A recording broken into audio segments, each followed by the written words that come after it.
Assalamu alaikum wa rahmatullahi wa barakatuh, everyone. Today I'm going to talk about Arabic language learning, اللغة العربية, how we can learn it. Some people will come to you and say Arabic learning is so easy, so just have the course and you will learn everything. And then they go with one part of that. And some will come with another part of it and they will say, it's a complete course for 3 months or 1 week, 3 weeks or 40 weeks, 12 weeks. Whichever way they design it, it's their way of teaching. They apply this strategy to teach you, whether their matlab is to earn money or to be famous on certain stuff. But wallahi, you have to remember, Arabic language, to understand Quranic Arabi, you must learn with three key stages, which is called al-insha, was-sarf, wan-nahwu. So you must bear them in your mind that I have to go through those three things at the same time. So when we were learning it in our madaris, our teacher were applying first was insha a little bit, and at the same time sarf. So sarf and insha, they go along with each other, and nahwu comes after 1 year, 2 years of studying sarf. Nahwu comes after. So full 2 years you spend on insha and sarf. That gives you an insight of Arabic language. And then when you go to the nahwu will give you how to make sentences correctly according to the Arabic grammar, because nahwu gives the meaning of grammar. So complete grammar is nahwu. And then there is something else on top of that, which is called al-balagha, which is a different level of grammar, which actually beautifies your way of speaking. And once someone learns those balagha, they will be understanding how Allah subhanahu wa ta'ala talks in the Qur'an al-Kareem. Otherwise, if someone just learned up to the grammar, nahwu, and they try to get meanings out, ma'ani out of the ayat, sometimes they will be in trouble, because Allah subhanahu wa ta'ala is ahkamul hakimin. His way of talking is not always understandable. So after finishing nahwu, insha, sarf, nahwu, sarf actually covers insha. So after finishing this, if someone studies the balagha, then they come to the full understanding of Arabic language. So I'm going to briefly tell you what is insha. Insha means such as like learning ismu ishara, al-ismul isharat, such as like hadha, hadhihi, dhalika, tilka, haula, ulaika. All these words are called, like in English you can say normal way, the way I explain is pointing words. So when you're pointing at something or talking about certain thing which is next to you, or you're just pointing it out, you say those words hadha, dhalika, tilka, haula, ulaika, right? This is the easiest way to explain. So Ismul Ishara has got another translation in English. They say demonstrative words or nouns.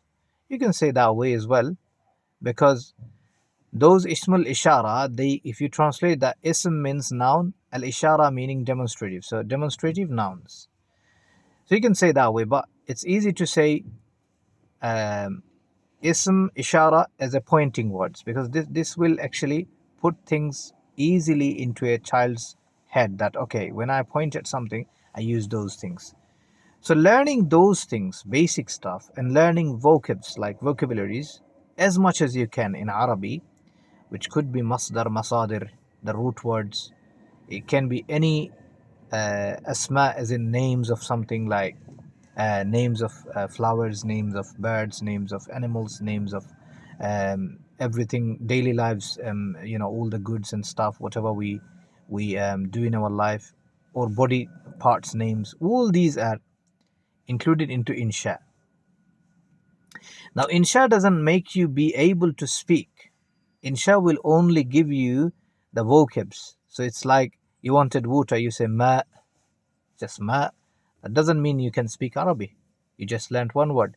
Similarly, if you want to say car, سيارة, سيارة, سيارة, car, that doesn't mean like you can speak Arabic.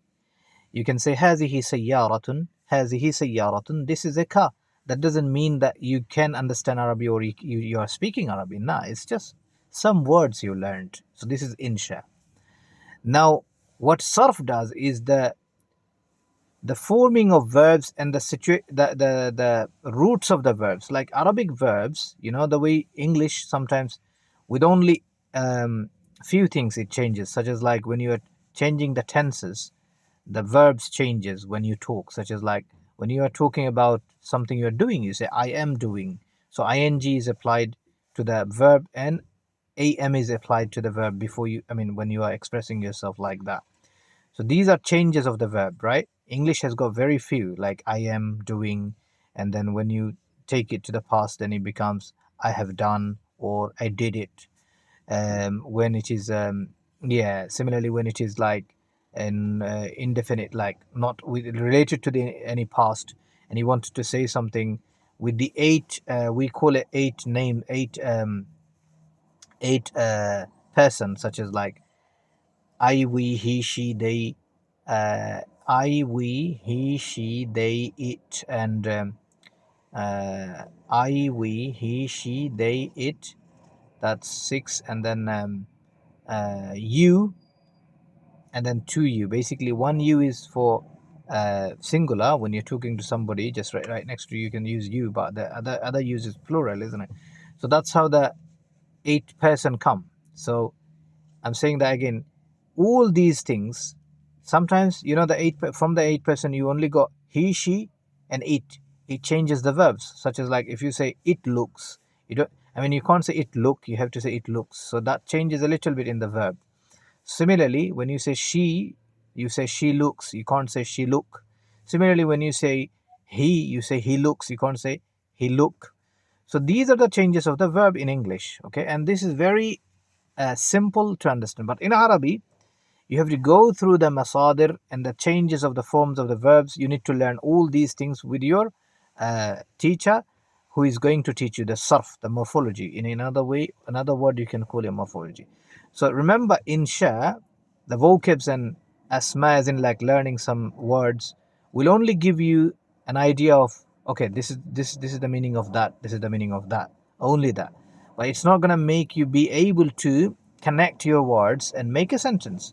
So when you learn your sarf, as in all these reforming and forming verbs, and how verbs keeps changing, such as fa'ala means he did something in past tense.